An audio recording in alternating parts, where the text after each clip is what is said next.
د 2025 کال په پای کې به واتساپ چینل هم مانوټایز شي او تاسو به وکولی سئ له واتساپ څخه ارنینګ پیل کړئ.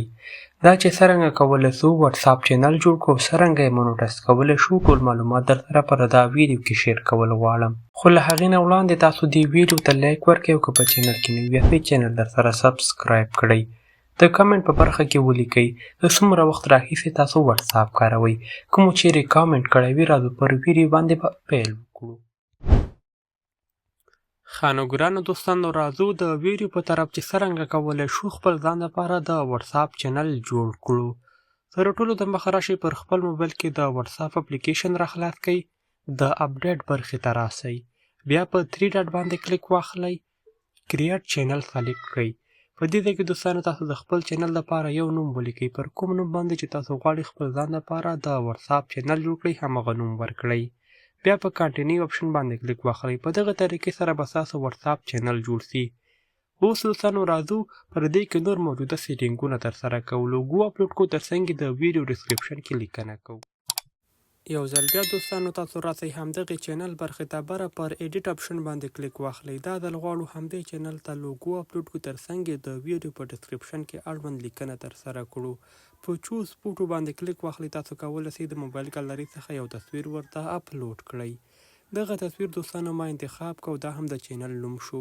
په لاندې ډسکرپشن کې تاسو د چینل اړوند معلومات ولیکئ، خو مګر زه ورته دومره لیکم باور لټون. تاسو طریقه درښایم چې تاسو کولی سئ په دغه طریقې سره د ویډیو دغه ډسکرپشن ترسره کړئ د چینل.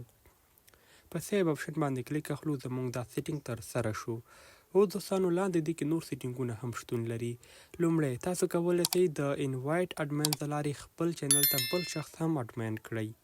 دوهم دوستانو ګورئ دا ځای ما انتخاب کولی سئ هغه اشخاص چې تاسو غواړئ اډمن یې کړئ همغه انتخاب کړئ. دوهم دوستانو تاسو کولی سئ د شیر د لارې د چینل لینک پر فیسبوک، ټلیګرام او ترڅنګ یې پر واتساپ ګروپونو کې شیر کړئ. دا یې اسانه طریقه ده چې لینک کاپي کړئ او د خپلو دوستانو سره شیر کړئ تر څو ستاسو چینل فالو کړي. دوهم دوستانو فارورډ، د فارورډ د لارې هم تاسو کولی سئ د خپل چینل لیکنه یا د خپل چینل لینک د خپلو دوستانو سره په بیلابیلو ګروپونو په بیلابیلو نمبرو سره شیر کړئ تر څو ستاسو چینل په اسانۍ سره فالو کړي. دا دوستانو د واتساپ هغه سیټینګونه دي چې زیاتره اشخاص ورباندې نه پوهېږي او یا هم زیاتره ملګري سکیپ کوي. په دغه طریقې سره تاسو کولی سئ خپل ځان دپاره یو مناسب چینل جوړ کړئ. خو دوستانو دا د چینل د جوړولو معلوماتو چې څرنګه کولی شو خپل ځان دپاره د واتساپ چینل جوړ کړو. دا لا نه ده معلومه څه وخت به واتساپ چینل مونوټایز شي، خو داسې ویل کېږي چې د 2025 کال په پای کې به حتمي واتساپ چینل مونوټایز شي او تاسو به وکولی سئ له همدې طریقې څخه ارنینګ وکړئ. زموږ دا ویډیو تر همدې ځایه وه. که چیرې بیا هم له تاسو سره کومه پوښتنه وي کولی سئ په کامنټ کې راسره شریکه کړئ. که مو تر اوسه زموږ د یوټیوب چینل نه وي سبسکرایب کړی مهرباني وکړئ دا چینل سبسکرایب کړئ ترڅنګ یې پر بیل آیکن باندې کلیک واخلئ.